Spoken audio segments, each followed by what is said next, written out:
जय हिंद। मैं शमशाद आलम। All India मजलिस इत्तेहादुल मुस्लिमीन के सुप्रीमो बैरिस्टर असदुद्दीन अवैसी 28 अक्टूबर को ढाका विधानसभा में उनका प्रोग्राम होने वाला है। और ये प्रोग्राम राणा रंजीत सिंह जो ढाका के ऑल इंडिया मजलिस इत्तेहादुल मुस्लिमीन के कैंडिडेट है, उनके लिए जो है कि ये प्रोग्राम होगा। काफी बड़ा सभा होने वाली है और ज्यादा से ज्यादा लोग वहां पर जो है कि भाई जुटेंगे।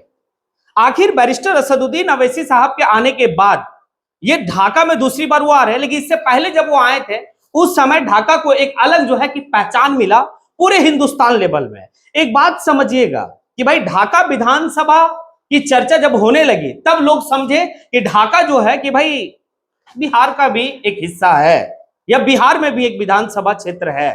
लेकिन ढाका पहले लोग कैसे समझते थे? ढाका ये समझते थे शायद बांग्लादेश की राजधानी।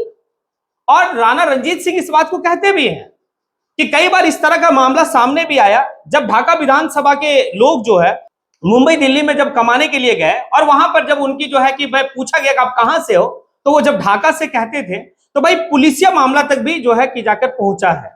लेकिन अभी तो इतना हुआ कि बैरिस्टर असदुद्दीन अवैसी साहब जब ढाका विधानसभा में आए, ढाका में जब पहली बार प्रोग्राम किए, तो ये फिर नेशनल लेवल में चलने लगा और वाकई में चला भी। और जो भाई आज अगर लोग जान रहे ढाका विधानसभा में, तो मतलब it's credit goes to AIMIM। इस बात को नकारा नहीं जा सकता। आप देख लीजिए ना, जिस तरीके से राणा रंजीत सिंह अपना नॉमिनेशन करवाए थे, और नॉमिनेशन जो करवाए तो किस तरीके से करवाए, इसकी चर्चा सिर्फ ढाका विधानसभा में नहीं हुआ। इसकी चर्चा जो है कि हिंदुस्तान के मेन स्ट्रीम मीडिया में भी किया गया कि जिस तरीके से ऑल इंडिया मजलिस इत्तेहादुल मुस्लिमीन के कैंडिडेट राणा रंजीत सिंह यानी कि सर पे तिलक, भाई माथे पे टोपी, हाथ में कलावा पहन के और भाई नामांकन किए, ये काफी जो है कि तारीफे काबिल रहा और काफी चर्चा का विषय रहा और ये चर्चा पूरे हिंदुस्तान में चला। तो ढाका का एक अलग पहचान मिला। उसी ढाका से कैंडिडेट राणा रंजीत सिंह है।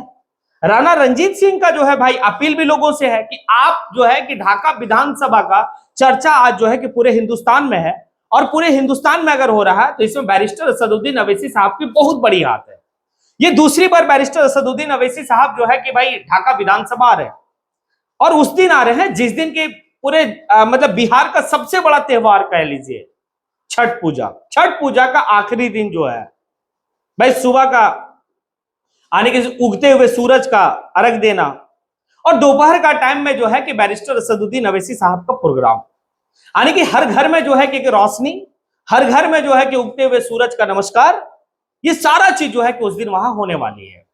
अब देखिए एक बात तो है कि अगर बैरिस्टर असदुद्दीन अवैसी साहब का आने के बाद अगर भाई चंपारण का ढाका विधानसभा का रुख अगर भाई ऑल इंडिया मजलिस इत्तेहादुल मुस्लिमीन की तरफ अगर मुड़ जाता है और बेहतर रिजल्ट होता है, तो ये पूरे हिंदुस्तान में जो है कि भाई ढाका विधानसभा जितना अभी चर्चा हो रहा है इससे कई गुना ज्यादा चर्चा होगा और कई गुना ज्यादा जो है कि इसकी पहचान बढ़ेगी। हाँ, कल तक राणा रंजीत सिंह को कौन जानता था? आप देख लीजिए ना, बिहार का कई ऐसे विधायक होंगे जिनको आप नहीं जानते होंगे, लेकिन राणा रंजीत सिंह को आप जान रहे हैं ना। वो विधायक है ना और कुछ है ना, पार्टी का सुप्रीमो है, बस एक कैंडिडेट है और एक पार्टी को ज्वाइन किए हैं। भाई इतना नया मतलब इतना जो है कि नेम फेम उनको मिल रहा है, भाई कहना ही नहीं है। और इसे क्रेडिट ऑल इंडिया मजलिस इत्तेहादुल मुस्लिमीन, ये बात तो समझ सकते हैं। अब यहां पर ये देखिए कि भाई जिस तरीके से कैंपेन में जुटे हुए राणा रंजीत सिंह काफी कुछ दर्शाता है। चुनाव का जब अनाउंसमेंट नहीं हुआ था, यानी कि आचार संहिता जब लागू नहीं हुआ था, उस वक्त से पहले राणा रंजीत सिंह एक साइकिल यात्रा निकाले थे जो पूरे ढाका विधानसभा में घूम घूम के जो है कि ढाका के आवाम को, लोगों को जगाने का काम किए। और साथ ही साथ वो मुंबई के दौरे पे भी थे, क्योंकि उनका कहना था कि हमारे विधानसभा क्षेत्र के कई ऐसे लोग हैं जो मुंबई में प्रवासी मजदूर के रूप में कार्य कर रहे हैं, उनसे जाके वो मिले और मुंबई में मिलने के बाद उन्हें जो है कि दावत दी है कि आप जो है कि विधानसभा चुनाव में आप आइए अपने विधानसभा में और वोट कीजिए, क्योंकि आपकी वोट की ताकत से ही जो है कि आपके विधानसभा का तस्वीर और तकदीर बदलेगी। क्या वो लोग आएंगे?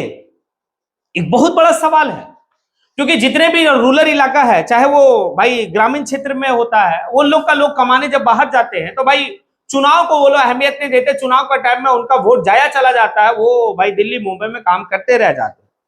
लेकिन एक नया उदाहरण पेश किया राणा रंजीत सिंह के, उनके पास गए और जाने के बाद लोगों को समझाए।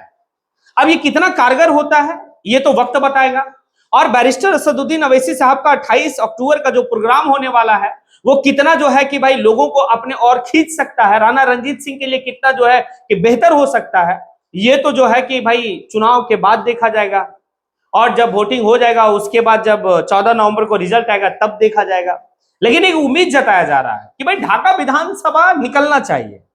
क्यों निकलना चाहिए ये भी एक सवाल बनता है कि आखिर ढाका विधानसभा अगर ऑल इंडिया मजलिस-ए-इत्तेहादुल मुस्लिमीन अगर जीत जाती है तो क्या होगा और नहीं जीती तो क्या होगा। देखिए अगर जीत जाती है तो ये तो है कि जो एक टैग लगता है ऑल इंडिया मजलिस-ए-इत्तेहादुल मुस्लिमीन, वर्ड मुस्लिमीन, ये जो टैग है ना ये टैग खत्म हो जाएगा। क्योंकि लोगों को हमेशा लगता है कि भाई ये जो पार्टी मुसलमानों की पार्टी है, लेकिन राणा रणजीत सिंह जैसे चुनाव जीतेंगे ये जो तमगा लगा हुआ ये तमगा भाई खत्म हो जाएगा और गैर मुस्लिम लोग भी जो है इस पार्टी से जो है इत्तेफाक रखने लगेंगे, लोग जुड़ने लगेंगे, बड़े पैमाने पे लोग जुड़ना चाहेंगे। क्योंकि देखिए एक बात तो है, बैरिस्टर असदुद्दीन अवैसी साहब का जिस तरीके से स्पीच पार्लियामेंट में होता है या जिस तरीके से वो जो है कि भाई कोई सभा में बात को अपना रखते हैं संविधान के दायरे में, हर कोई जो है कि इनके पार्टी को भाई बात से सहमत है।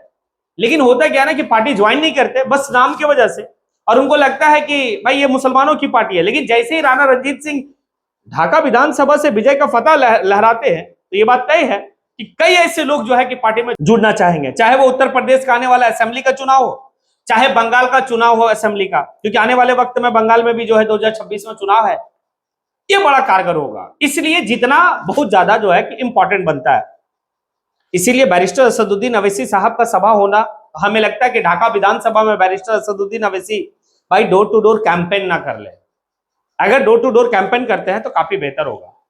दूसरा अब आते हैं कि भाई इसी ढाका विधानसभा में जो है आजाद समाज पार्टी के सुप्रीमो भाई चंद्रशेखर आजाद, यानी कि आज जो नगीना सीट से वो एमपी हैं, मेंबर ऑफ पार्लियामेंट है, उनका भी कहना भाई जलवा उनका भी बहुत ऊंचा है। वो भी काफी जो है कि बेबाक तरीके से अपनी बात को रखते हैं, लड़ते हैं अपने लोगों के लिए। और अगर ये कामयाब हो जाता है, अगर वो आते हैं और दोनों एक स्टेज पे अगर जिस दिन आ गए बैरिस्टर असदुद्दीन अवैसी साहब और चंद्रशेखर आजाद, अगर ये दोनों एक स्टेज पे हो गए भाई फिर उस दिन जो है कि ढाका विधानसभा फतह हो जाएगा। अगर वहां पर ये जादू चल गया, जय मीम जय भीम का अगर जादू चल गया, मीम और भीम अगर मिल गए, सीट निकल गया। और अगर ऐसा होता है तो फिर उत्तर प्रदेश का भी असेंबली का इलेक्शन में ये जोड़ी काफी बेहतर चलेगा। सदन के पटल में भी देखा गया है कि भाई दोनों का जोड़ी बहुत बेहतर है और एक दूसरे का दोनों का सपोर्ट भी है, भाई एक दूसरे के लिए लड़ते भी हैं। क्योंकि मजलूमों की आवाज जो है कि बैरिस्टर असदुद्दीन अवैसी साहब उठाते हैं, तो भाई चंद्रशेखर आजाद भी जो है कि मजलूमों और गरीबों की आवाज उठाते हैं। वो ये नहीं देखते कि आखिर कौन सी जात और जमात का है, लेकिन ये जरूर देखता है कि अगर शोषित और पिछड़ा जाति का है तो भाई लड़ता है चंद्रशेखर रावण। तो ये तो है काफी बेहतर कि आने वाले 28 तारीख के बाद चंद्रशेखर आजाद जी का जो है कि प्रोग्राम ढाका विधानसभा में होगा। अब ये दोनों का प्रोग्राम ढाका विधानसभा में होता है तो फिर राणा रणजीत सिंह के लिए बल्ले बल्ले। अब आप लोगों से सवाल है, क्या जिस तरीके से राणा रणजीत सिंह के लिए कैंपेन किया जा रहा है, स्ट्रेटेजी तैयार किया जा रहा है, क्या ये सीट निकल रहा है? अगर सीट निकल रहा है आप अपना प्रतिक्रिया दे। अगर लगता है कि नहीं एक सीट फंस सकता है तो भी प्रतिक्रिया दे। क्या होता है नहीं होता है सारी बात पर आप अपना राय जरूर दें। इसी के साथ मैं अपनी बात को यहीं पे समेटता हूं। जय हिंद।